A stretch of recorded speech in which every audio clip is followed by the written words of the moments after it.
I'm frequently asked about the proper way to diagnose a hiatal hernia, and a lot of times people contact me and say, I don't know, I have all the symptoms that you are describing and literally all of them, but I had an endoscopy and they told me I don't have a hiatal hernia.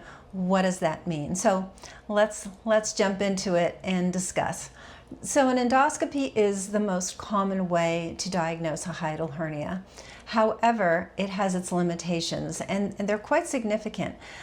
Primarily what we have to appreciate is that most hiatal hernias are small. That's less than or equal to 2 centimeters. And 2 centimeters is not even an inch, it's 0.8 inches. So 8/10 of an inch. That's the size we're looking at. And 95% of all hiatal hernias are sliding, especially in this smaller size.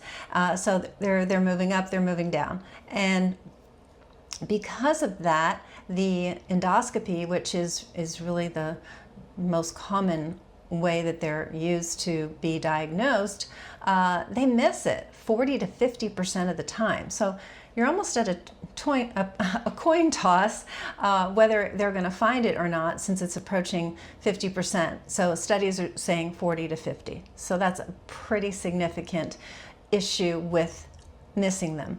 Now, then why are endoscopies so popular? It's because when somebody has a hiatal hernia, what's happening? The acid from your stomach is moving up into your esophagus. And what the endoscopy is very good at is defining what the mucosal changes, or the lining of the esophagus, the changes that have occurred to it. So esophagitis, inflammation of the esophagus, something called Barrett's esophagus, which is lower down in the esophagus where the cells start to change, and it's considered a pre-cancerous condition. So it's very good at diagnosing that, but not so good in necessarily seeing these small sliding hiatal hernias. Now, if you are not sedated, the percentage improves a bit, but when you think about what you feel not being sedated, basically what's discussed is a choking sensation and a gagging sensation, and if somebody has any anxiety at all, they're not going to tolerate that very well. So if you have a very low gag reflex and you're not anxious at all, you'd probably do just fine with no sedation, and certainly would make it safer with no sedation. But that's a decision that the patient would have to make. So we have a big hole, if you will, in the ability to diagnose hiatal hernias. So if you are someone who says, boy, this really sounds like me, but they didn't find it, I feel like that's okay, because to have that label is one thing, but realize these are small, and if you have all the symptoms, you have malfunction. You have, in my book, Hiatal Hernia Syndrome, I actually coined my own term, which was a subclinical hiatal hernia. And what I meant by that was kind of just what we're discussing, which is it's so small it's not being detected, but the whole mechanism of stomach being compressed, elevated, pushed against the diaphragm, creating shortness of breath and anxiety, stomach and diaphragm being elevated enough to irritate the heart, and now you're getting your heart palpitations.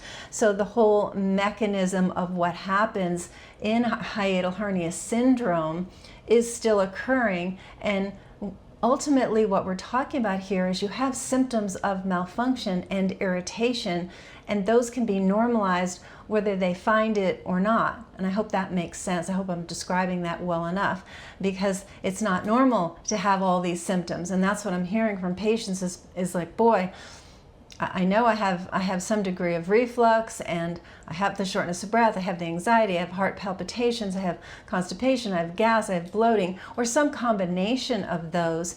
And they're told, well, you don't have a hiatal hernia, and here's your antacid.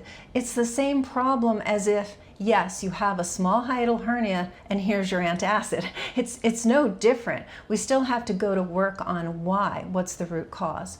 So I really wanted to get that point across. Now, the other thing that can be done is a barium study, and that tends to have a higher incidence of detecting these small sliding hiatal hernias, up to 70 to 90%.